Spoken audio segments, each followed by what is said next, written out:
College Station? I'm Grace Hollowell, and today I'm joined by Stu the Fire Guy from the College Station Fire Department. Hi. Hi, great to be here. Yes, we are heading into the Christmas holiday. I feel like we've been counting down the days. I know I have. But here today we are going to talk about holiday fire safety.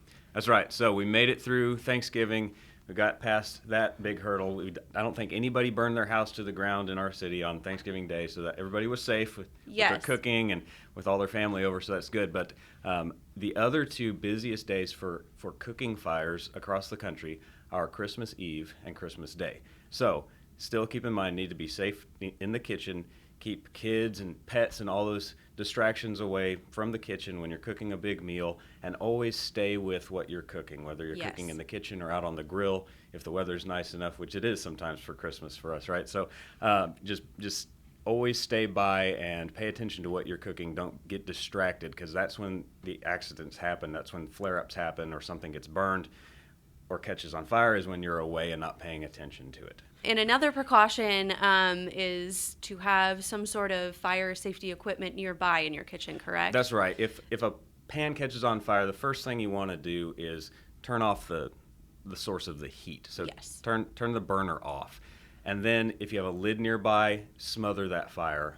If you can also have a fire extinguisher. You always want to keep that. I keep mine out on the countertop.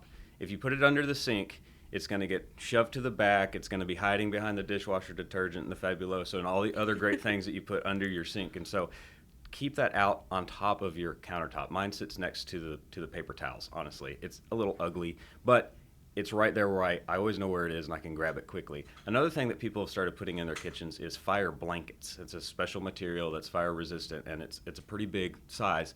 And so you can pull that out and put it over anything that's on fire. It'll cover your whole stovetop area. So turn off the heat source, put a fire blanket on it. Turn off the heat source, smother it with something.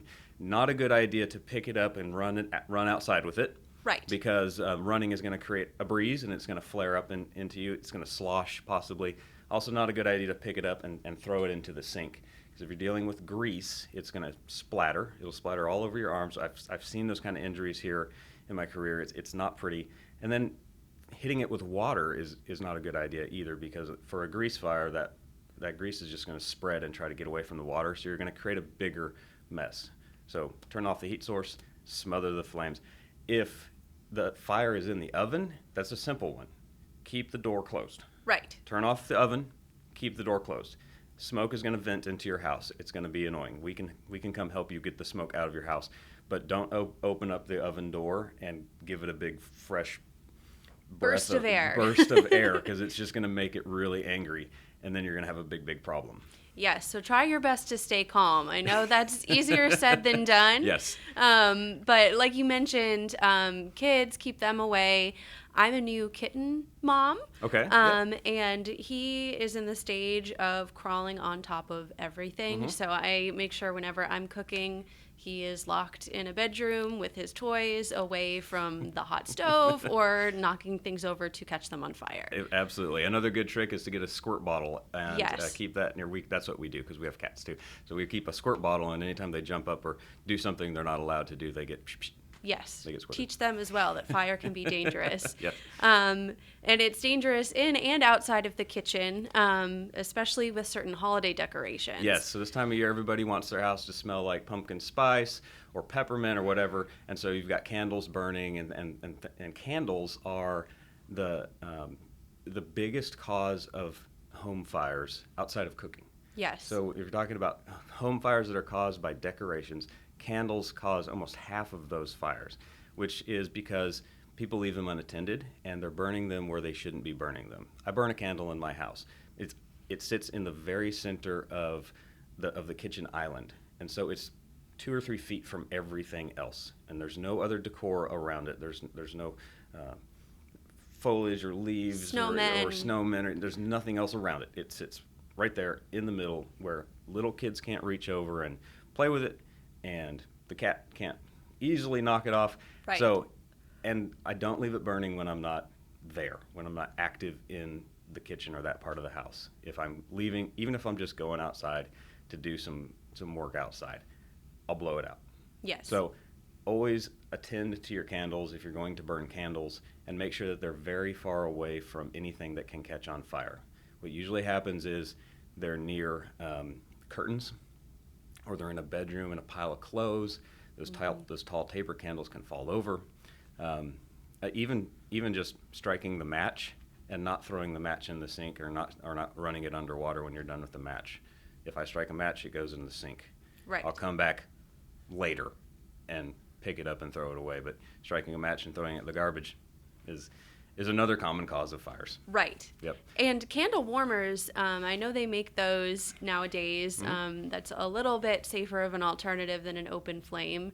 And I think they work just as well scent-wise. But yes, make sure you never leave your candles unattended. And another winter fire hazard can be space heaters. Yes. I know our weather's, knock on wood, getting warmer this week, but that doesn't mean it won't dip down again, and we might need our space heaters. Right. We're in that awkward time of year where sometimes it's the air conditioner, sometimes it's the heater. But if you're going to use a space heater, make sure you've got a modern space heater. If it has a safety switch underneath it, meaning if the cat knocks it over, right, the safety switch will trigger and it will turn off. If your space heater doesn't have that safety switch on it, it's not up to date. It's an older model. Go to the store and get a new space heater, one that's going to be more safe. We run them in our house because some people in my family, their feet get cold. Right. So we have space heaters. My rule is use it, but when you leave the room, turn it off. Yes. And so even the ones that have thermostats on them, and the fancier ones, or the remote control ones, turn them off when you leave the room. Make sure they're off when you leave the house. If you're going to run them at night when you're sleeping, keep them far, well, anytime you run them, keep them far away from curtains, far away from furniture. 3 feet is the rule. So give your space heaters space. Yes. And going outside of Christmas and into New Year's, it's the second most popular day for fireworks. Yes. Which are illegal to pop off in city limits. Yes. So let's kind of talk about fireworks safety and why we shouldn't set those off. Yeah, the fireworks, everyone wants to celebrate New Year's and ring in the New Year's. A common way to do that is with fireworks, but they are not allowed. You can get a big ticket from our fire marshals if you're caught with the fireworks, and they will confiscate them. And so there's alternatives. There's party poppers. There's for little kids, they love to blow bubbles. We do glow sticks, and so there's a lot of alternatives for things that are bright and fun and noisy and festive that are not fireworks. So if you're in the city limits, go for one of those other options. Also, another popular way to do New Year's Eve with little kids is to celebrate at noon. Yes. Okay, and so then you're not keeping them up to midnight, and they're not grumpy the next day. Right. But you have your little celebration at noon, and you're not waking up your neighbors that might be sleeping. Right, yeah. Exactly. Yeah. Not everybody stays up to midnight. So find an alternative if you want to do something that's festive and fun and makes noise and makes a mess. Fireworks are not the way to go. Gotcha. So where can people find out more information on fire safety tips? Fire safety tips for this time of year, any time of the year, you find information for that at NFPA. That's the National Fire Protection Association, and they always have good resources and information about any kind of fire and life safety issue. All right. Well, thank you so much for joining me today. Absolutely. Good to be here. Before we go, let's look at our upcoming city calendar. The deadline to apply for a city committee, board, or commission is December 27th. For more information and to apply, go to cstx.gov. Century Square's Holiday Artisan Market is from 11 a.m. to 3 p.m. on December 21st. It's another event featuring live music and exceptional shopping for last-minute Christmas gifts.